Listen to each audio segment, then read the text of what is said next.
Okay, awesome. All right, so that's where we're headed. And first off, we're going to start with some intros.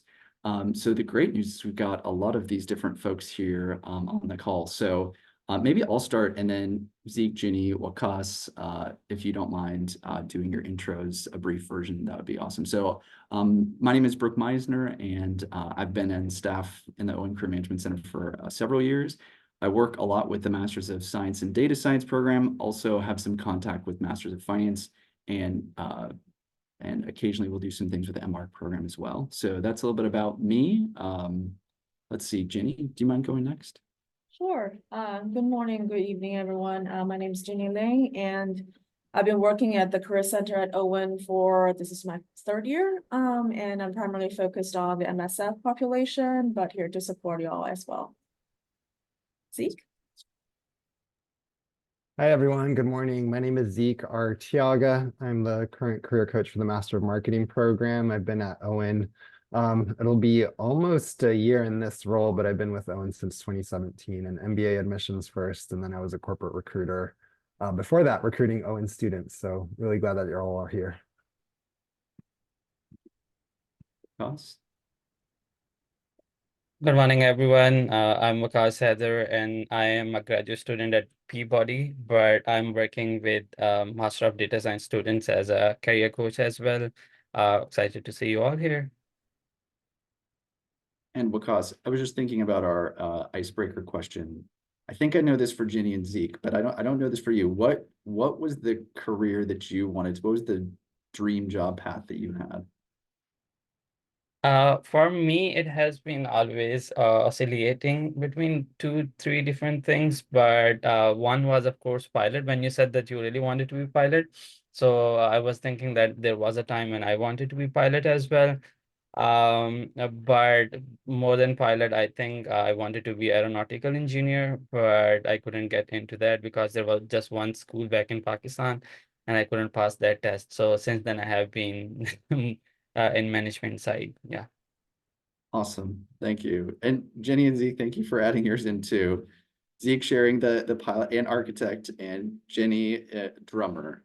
Although Jenny, you still do some drumming on the side, right? I should be. You should. I hear you. I hear you. Awesome. Thank you all. Okay, so so CMC, when you see that acronym, stands for Career Management Center. Our goal is to help you advance your career, and we will be working with you during your time as you're heading into Vanderbilt and as your time after. So yeah, so that's what we do. We'll be with you through this journey, and we do that in a couple of different ways. So all of the staff that you just heard from, we're all coaches. So our primary point of interaction is with students, with you all, which is a pretty awesome way to be able to make a living. And you can see on this chart, the 3 of the main things we do, the ways that we interact with folks are the one-on-one coaching, workshops like this one, could be virtual, could be in person. And also we do some group things. We certainly do a lot of things online, career curriculum 1220, but another part of our office is the employer engagement side, and hopefully later in this summer, you'll get to hear more from some of the folks in our office that do that. So they're the ones, if we're focusing on interacting with you all, they're interacting a lot with employers. And at the base of a lot of those things are some of the online tools like 1220, which is housed within our office, and Handshake, which is part of the Vanderbilt Career Center. So we use that, but we don't own that system. And those are 2 of the staff members for the employee relations team. They're in the midst of hiring a 3rd, so we've got a gap there for when they fill that spot. All right, so we're going to tell you a little bit about how it is that we think about working with you all. So if you've seen this before, bear with us. But the way we think about it is, if you're looking for an internship, you're looking for a job, that there's a set of skills that you can develop that are going to help you to be a stronger candidate and be able to have a more successful and efficient job and internship search. And the basis for all that, the way that I kind of think about it, is career exploration. The way I think about it is, if you don't know what you're shooting at, how do you know if you're going to have any success? So career exploration is exploring the different options out there and getting some clarity on where you go. And then we build on that. Once you know what career paths you want to pursue, then you can start to think about what are the gaps between the skills you have now and how you get those skills for the career path that you want to take to get there. And then you start building a story that you can communicate to other people in networking and interviews to talk about that path you want to pursue and start to address some of those gaps. And it builds from there. And a lot of the things we're going to be addressing this summer cover many of the different things on this list. So you'll see this again, but this is sort of the basic framework that we're using. Now, I put this out there, and I know this looks very nice and clean, and we think of this as an iterative process where one step builds on another.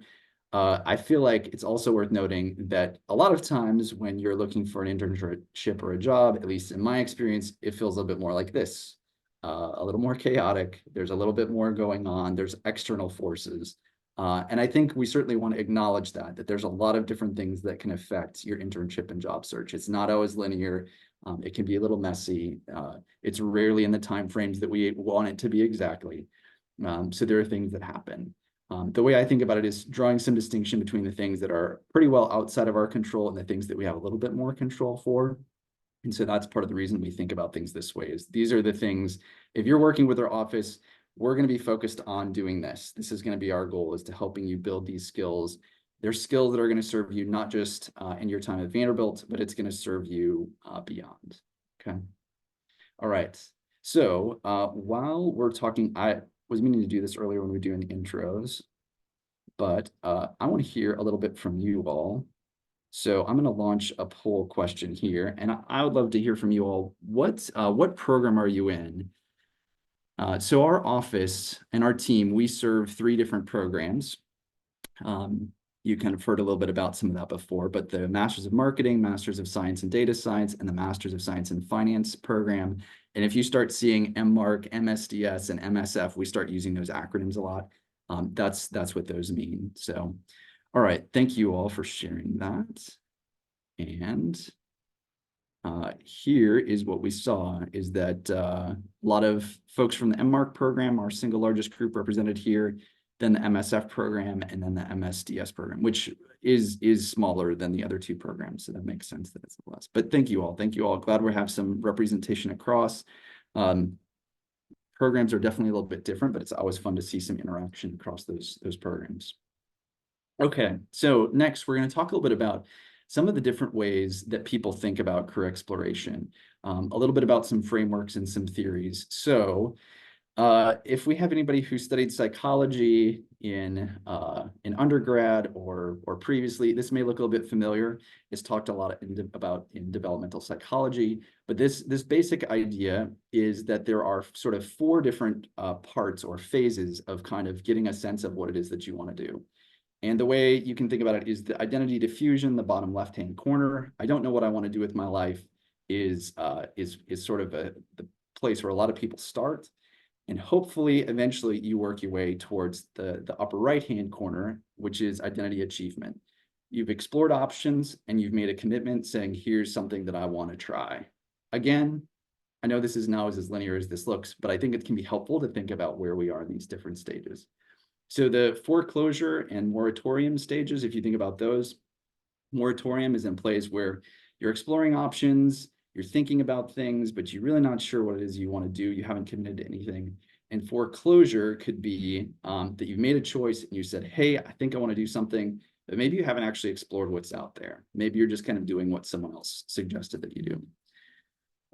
So I'm going to give you all kind of a little quiz here. Those of you in the MSF program, you may have seen this before, but if you're interested in thinking about work in financial services, this is an interesting book, Karen Ho's Liquidated, an ethnography of Wall Street.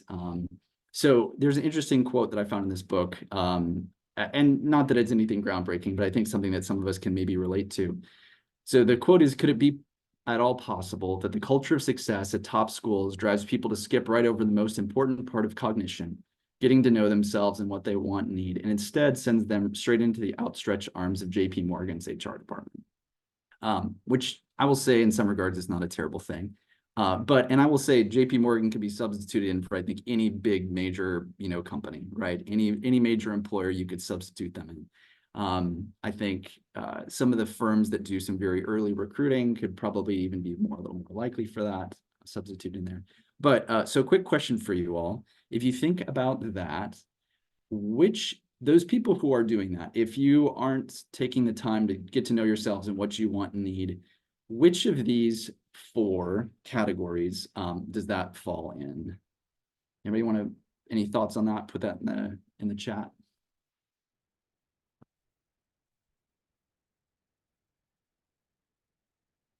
I know it was mean of me to start out so close, so early on with a quiz like that, but thought I would check and see if you're tracking me. I'm seeing some foreclosure. You guys got it exactly. That makes sense. Perfect. Foreclosure. Some moratorium in terms of like the person has not achieved their identity. So there, I see where that comes through. If this helps, I'm going to give just one more quick look at this. So typically when you think about this theory or this approach, you think of 2 main parts. You think of one, somebody being committed to what they want to do, having a commitment. And then the other part is sometimes it's usually referred to as a crisis, sort of an existential crisis. What is it I'm going to do? Really thinking what's out there. Sometimes it's kind of put more nicely as exploration. So if you have a commitment, you've decided, hey, I do want to work with in financial services, but you haven't had the crisis or the time to explore, you would be in that upper left-hand corner, identity foreclosure. So that was more where that quote was coming from. So identity achievement typically comes from having both the crisis and the commitment. You've seen a couple of things, maybe you've had some crisis and said, oh man, that's not for me. For me, that was my experience getting to fly a plane and being like, oh man, this is not what it looked like or what it sounded like in my head. This is a little bit different reality here. But then there's also that part of commitment saying like, hey, I've tried some different things and here's something that I want to pursue. I think the good news is a lot of you, if you're here, if you're heading into these programs, you've already have a pretty strong level of commitment. So yeah, but just some ideas why we're thinking about this and why it's important. So next thing I want to talk about, next framework I want to think about is one of the ways that we think about organizing what it is that people pursue is this. So you may be familiar with FIG, that acronym, which stands for Function, Industry, Geography. Job function, employer, industry, and geographic location. And so thinking a little bit about that to think of what's your priority, what's most important to you. So this is just an example. So you can see this person who I'm guessing was a MSF, past MSF. For them, function was the top thing. They were thinking most about the job function, and that was the main priority for them. For other people, it's geography. I was working with a data science student, and he's leaving the program, and his partner was accepted into a great graduate school. I think it's a law school program, and he's needs to go. I mean, they were doing the long distance relationship thing for a while, and they said enough of that. So he's going wherever she gets into law school. So for him, geography is top. There's another thing that's not even added on here that I think is helpful to think about as well, and that's impact. So maybe instead of just FIG, it's FIGI, FIGI. And thinking about the impact, what sort of impact do you want to make in the world? So that can also be another factor here. So one more poll for you all. So I'm curious, if you think about this framework, which of these is most important for you in your search? Do you feel like the job function, the F, is really important? Do you think the employer industry? Is it more geographic location? Is it impact, or is it something else? Is it something else that we didn't even address or didn't even talk about here? So take a moment and share your thoughts on that. All right. 2 more seconds to wrap that up. Okay, looks like we got everybody. Great. And here are the results, which I will say, job function is usually a pretty main part, especially for people coming into the specialized master's programs we're thinking about. People have gotten to the point where they say, hey, I want to have a career that relates to marketing. That's the reason I'm doing this program.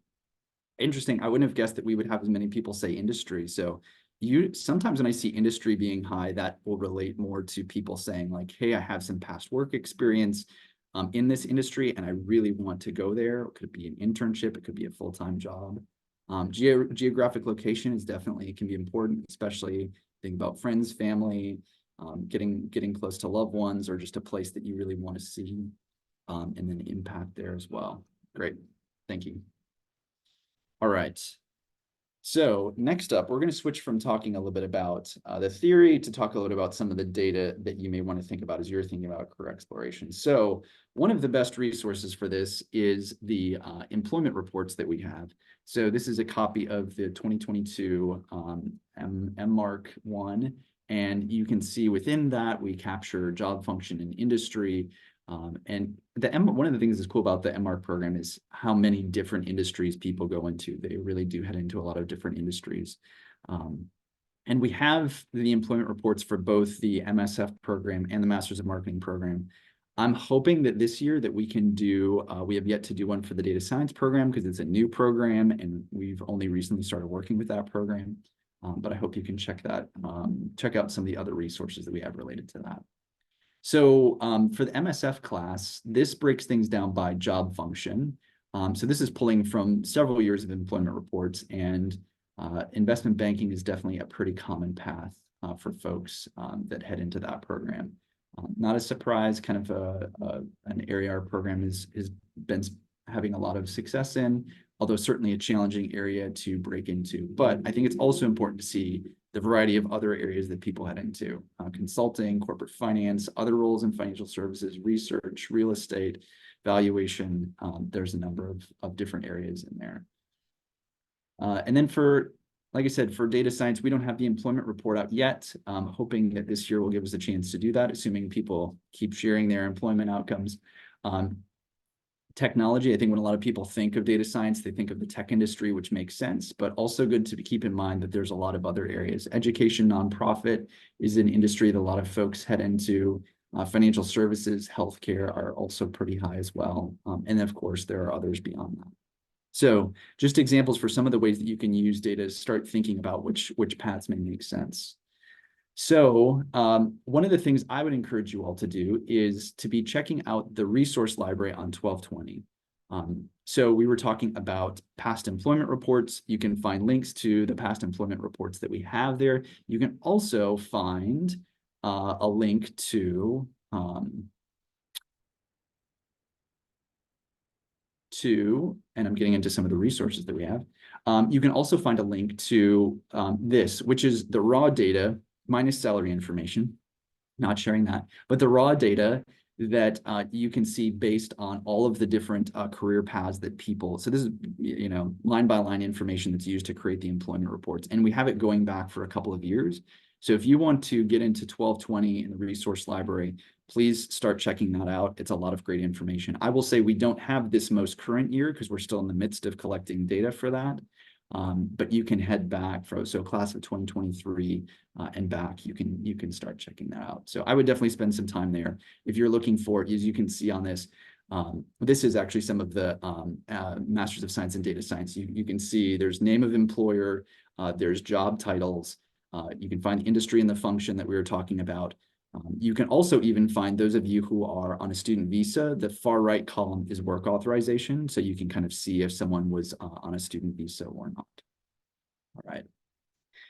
So the next resource that I'm going to share is this is an assessment that we offer. We cover the cost for this assessment. It's called the Career Leader. It was designed by some folks at Harvard Business School. These are some of the different things that are measured from the Career Leader assessment, so it covers a lot. And the part that I think most people are really interested is based on your interests, motivators, skills, it gives you this career match. And actually, this is what the interests look like, which are a key part in deciding which career match you have. And this is what the career match looks like.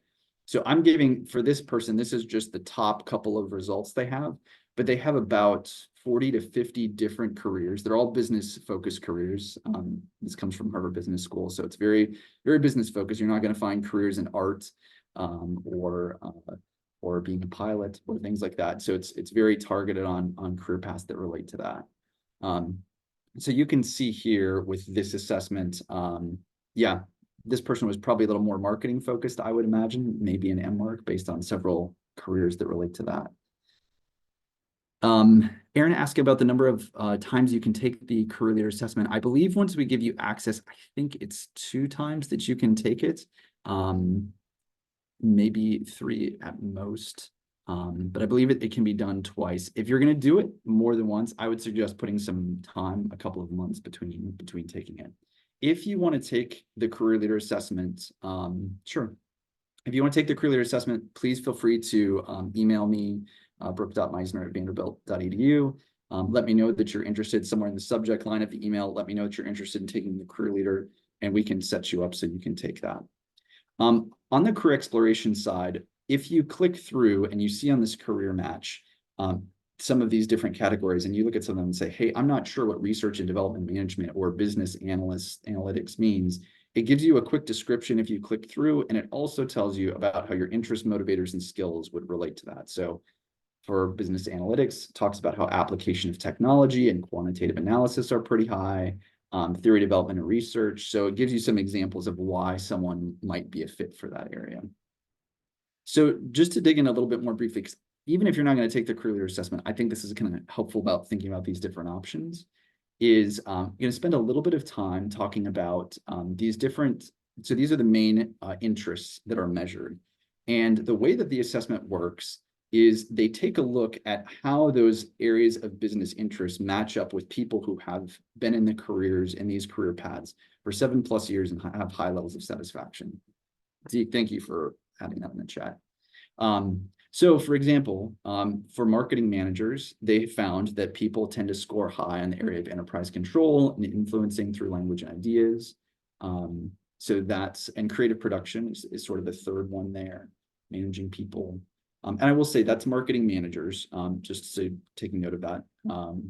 Here's what this looks like for folks interested in management consulting. So influencing is pretty high, but then several other areas that are pretty high: enterprise control, theory development, coaching and mentoring. This is what it looks like for investment banking. Quantitative analysis is definitely the highest, although enterprise control is up there too. We often have some folks that think about, especially in the MSF program, some folks think about sometimes consulting and banking. So interesting to see some of the differences that may cause someone to kind of stand out. And I would emphasize this is interests, right? So it doesn't necessarily mean you have to have amazing skills at these things. It's just that you're motivated and you're wanting to pursue these areas. And then this is more of a corporate finance path. So you can see a little bit different from an investment banking versus a corporate finance path. Okay. Third resource I'm going to mention. So in our the next time that we meet on Wednesday, we're going to talk a little bit more about some library resources, but I'm going to call one out now. We have free access to the Vault system, and there are these great guides you can read about different career paths. They do rankings of different jobs. So there's a lot of great information there. So if you have a career path you're interested in, you're like, oh, I just want to learn a little bit more, this can be a great place to take a look. They have some articles, as you can see, and here's some of the rankings if you want to check those things out. So another good resource there.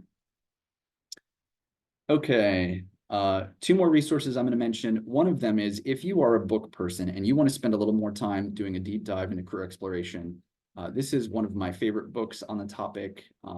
It's by two folks that work at Stanford in their design school, and they built a course. It was the most popular course for quite a while, maybe still is, at Stanford for undergraduate students, and it was called Designing Your Life. So it's taking design thinking and applying it to career exploration. And you do a lot of, one of the cool things about this book is you do a lot of different activities. It's not just kind of to sit there and passively read. They're always asking you to do things. And this is an example of one of the activities on the right, is this good time journal. They ask you to take your day and think about the different things you do in your day, and to kind of rate those things. How engaged are you? How high is your energy level?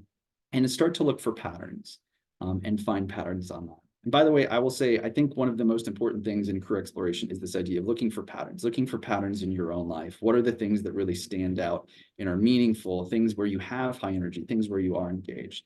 So if you're looking for like a process to kind of like collect data based on your own experience, this gives you a great template for that, and a lot more in that book. The last resource I'm going to touch on is people, the network that exists and the information about that network. And I know some of our students say, hey, I don't have a great network. That's okay. That's one of the things you're going to get a chance to build and to grow while you're here in the program. And so this is some great, there's some great articles, and these are a little bit more focused on some of the Owen students. There's a separate page, I need to include the link here, for the data science program, but there's a place on the website where you can get stories of folks from the data science program as well. And basically it gives you the story, like how did Julia Schmidt go from her MArch program into KPM advisory associate position? And you hear her story, and there's even a timeline that goes with a lot of these, kind of talking about the process that looked like for that student. So that's just an example of one way to look at that. But I mean, I'll say even more concretely, I would encourage you to think about the people you know. Think about the people who work at an employer that you're really interested in, who's in a job that you're excited about, someone who's in a position where you say, hey, I'd love to be, you know, in a position that person is in a couple of years down the road.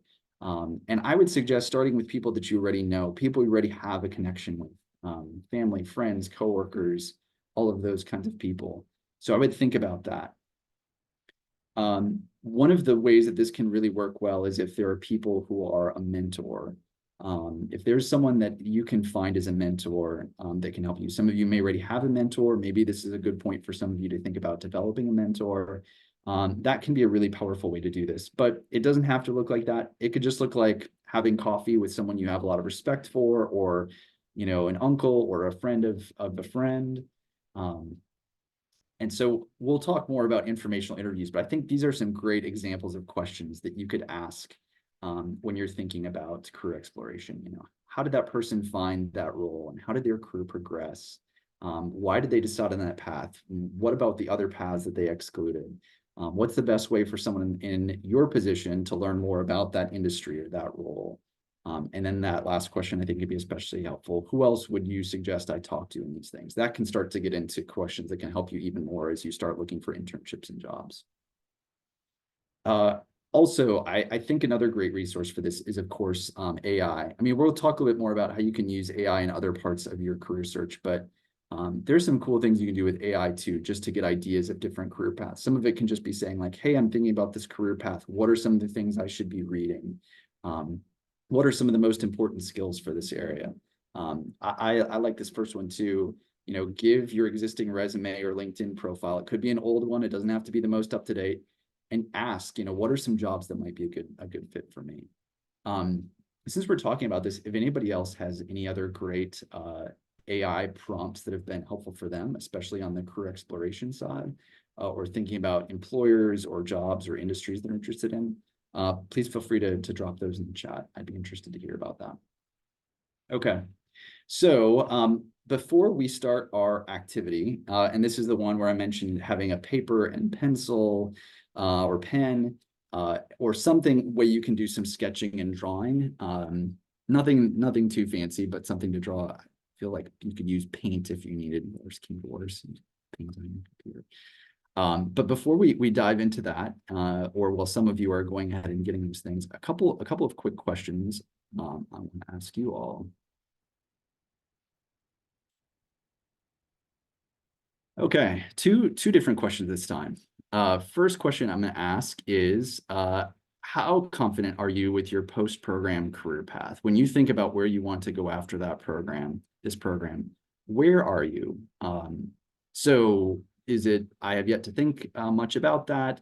I'm trying to find more information to help with this. I've narrowed things down to a few options, feeling pretty confident about what I'd like to do.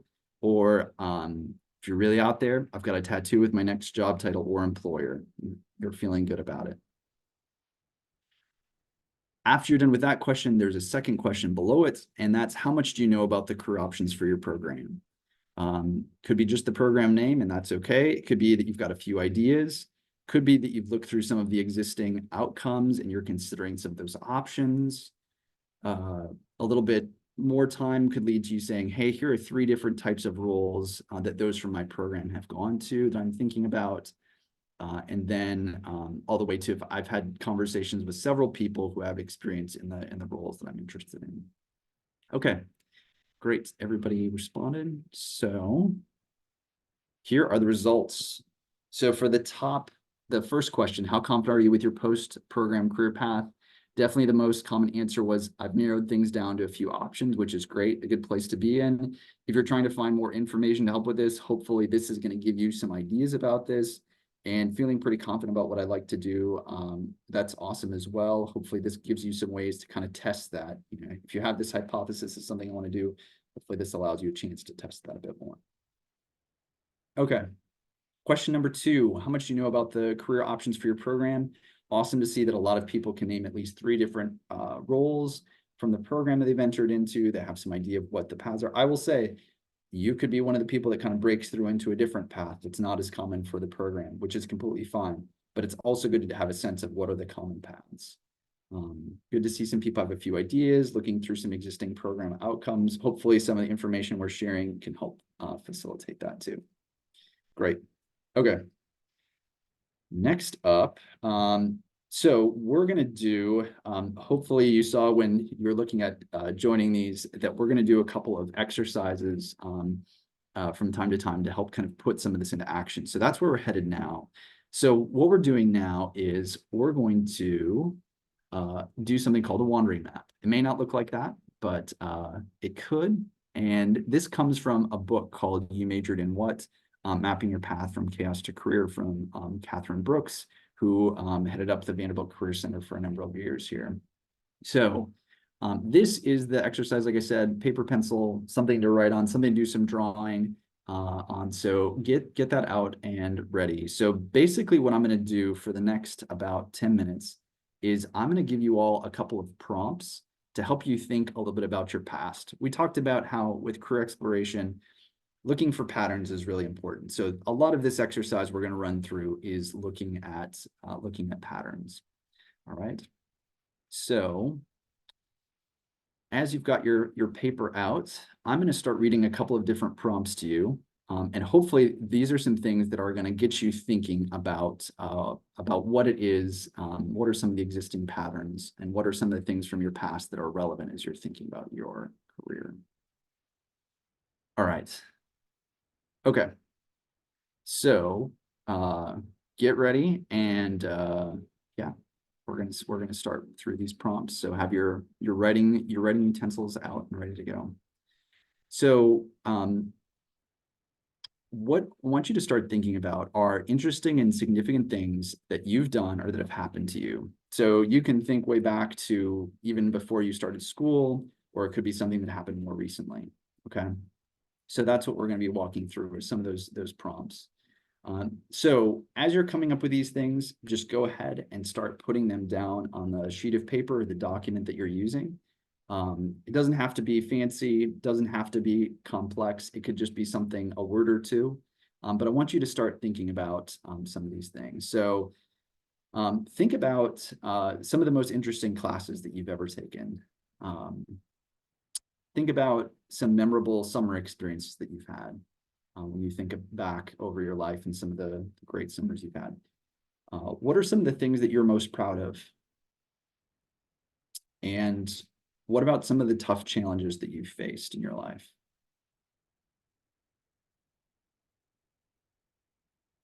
Consider your hobbies, the things that you have found yourself doing over and over again, things that you've enjoyed. And think about just in general how it is that you spend your free time.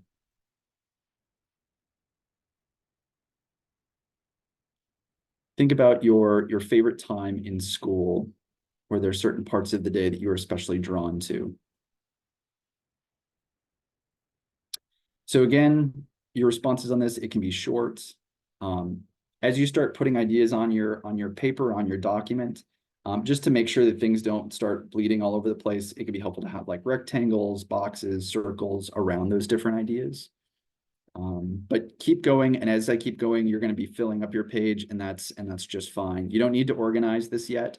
We'll take some time to do that later. So you don't need to censor.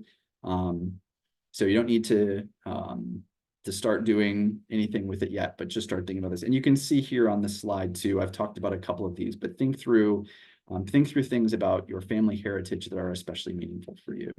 Think about places you've traveled that you've really enjoyed. If there are certain things you've read, certain writers or ideas or theories certain mentors or people who've had a huge impact on your life, certain family members, and maybe what it is about those family members that's been really impactful.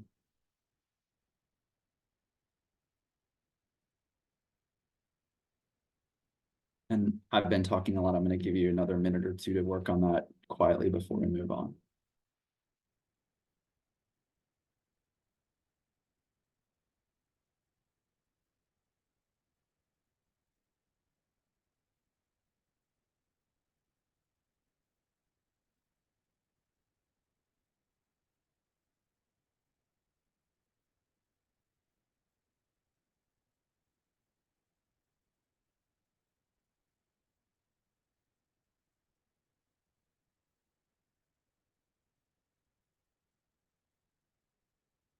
All right.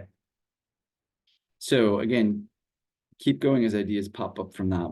But we're going to start taking a next step with this. So the next step is, hopefully as you started to write down some ideas, and this is just a sample that I'm showing, hopefully you'll start to get some ideas of connections.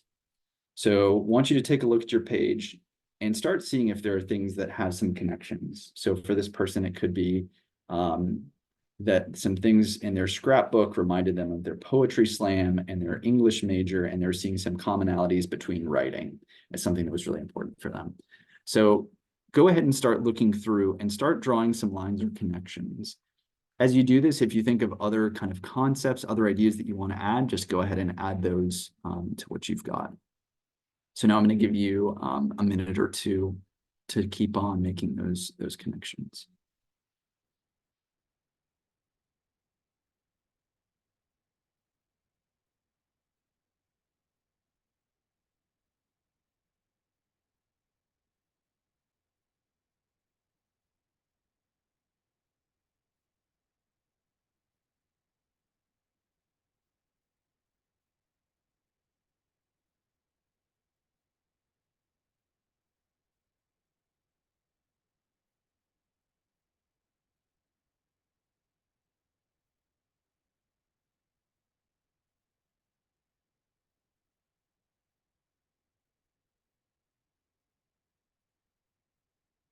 As you're making these connections, a lot of this comes down to thinking about what are the different themes or the threads that you're seeing running through your life. So think about that. Think about the skills that you're using over and over again. Those could be some of the different ways that you're thinking about connecting the different parts of your map.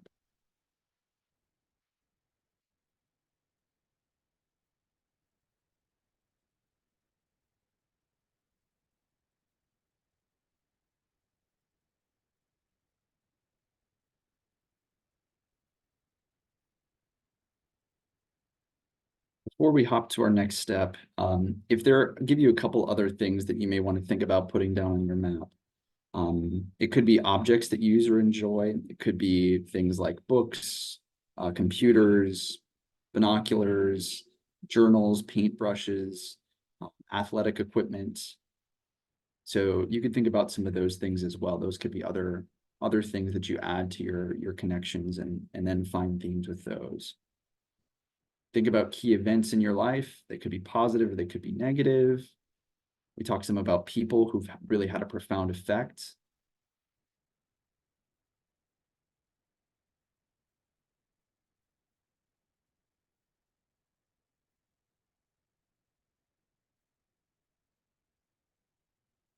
Say people, it could be family members, mentors, teachers, coaches, religious leaders, people you've had meaningful relationships with. All right. So hopefully your page is starting to get a little bit more fleshed out. And now the next thing we're going to start doing is we talked about the importance of finding patterns, but now we're going to start to take a little bit of a look at, and if you're using different colors, different colored pens or pencils, or on your document, you can change the font color. At this point, it may be helpful to flip and start writing some of this in a different color. So thinking about some of the themes. So as you're thinking about what it caused you to connect some of the different points on your map, think through some of the different themes that may arise from that. These are examples of some themes that I'll start reading out in a moment, but hopefully if you look at the connections that you've already started to draw, the lines connecting different things, hopefully you can already start putting some ideas down in terms of what the connection was. So your themes could be things like family. It could be things about being in certain locations or music. It could be certain types of people. It could be about solving problems. It could be related to certain skills or talents you have. So for example, being artistic or analytical, using a computer, negotiating, organizing, presenting or performing, serving or helping, teaching, thinking strategically.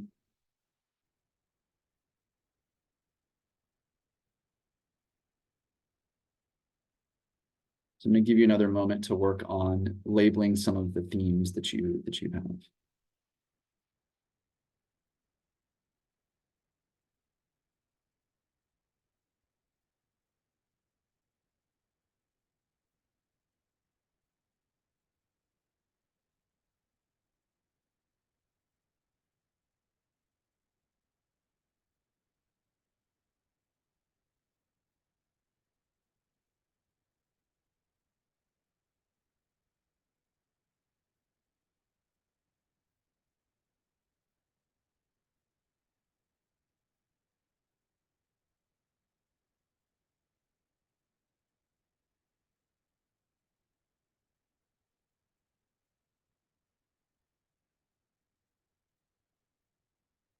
Right. And the slide that we're on now, this may give you some examples of how doesn't need to look exactly like this. This is just one example. But hopefully as you started to draw some of those connections, you can see this person has added in, what are some of the themes that they've identified? Okay.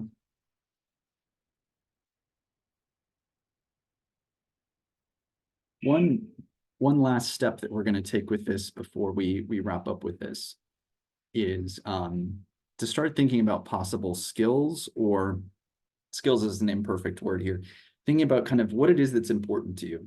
What are some of the drivers? Could be skills, it could be something else. So if I were you, you could add this to your map, or sometimes people have even kind of like on the side or on the back of your sheet of paper have started to kind of think about this. But hopefully this is sort of, again, use the data that you have already on your sheet of paper and start thinking about from that. What are some of the skills? What are some of the drivers? What are some of the things that are really important to you? You can see here, there's definitely a list of skills, but it could be other skills as well, or other areas of importance to you. And start using that to kind of say, like, what are some of the patterns that are really running throughout your map and throughout your life?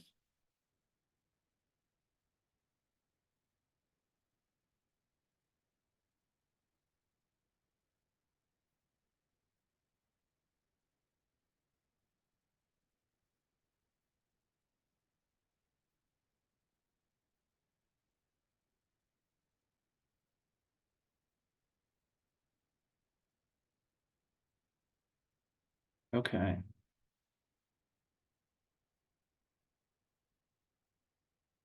So awesome. Thank you all for taking some time to do this. So the next thing we're going to do, we've got 2 things left to do in the last 10 minutes that we've got.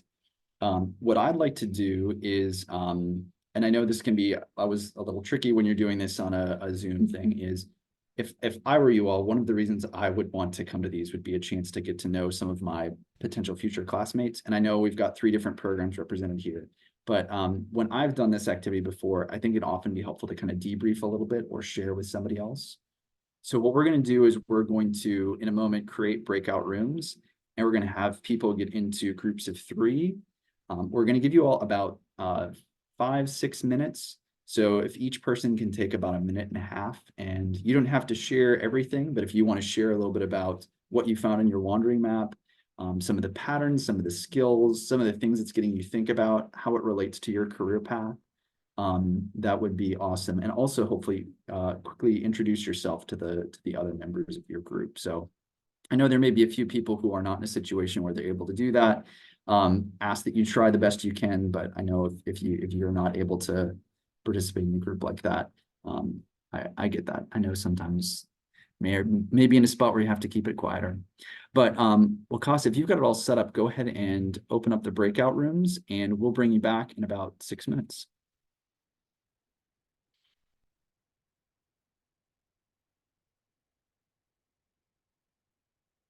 Awesome. And if you haven't gotten it yet, oh, good.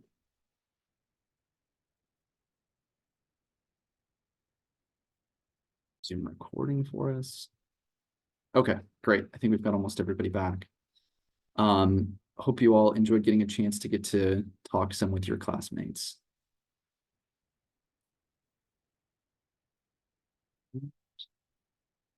Okay, I'm still screen sharing.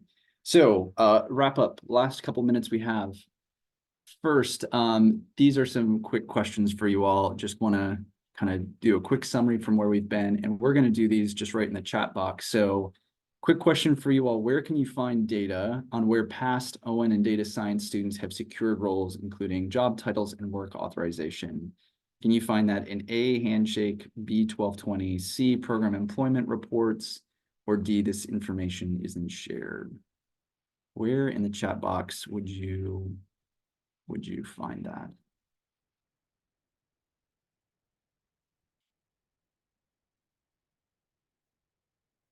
Seeing lots of B's and C's. Yes, yes, awesome, you've got it.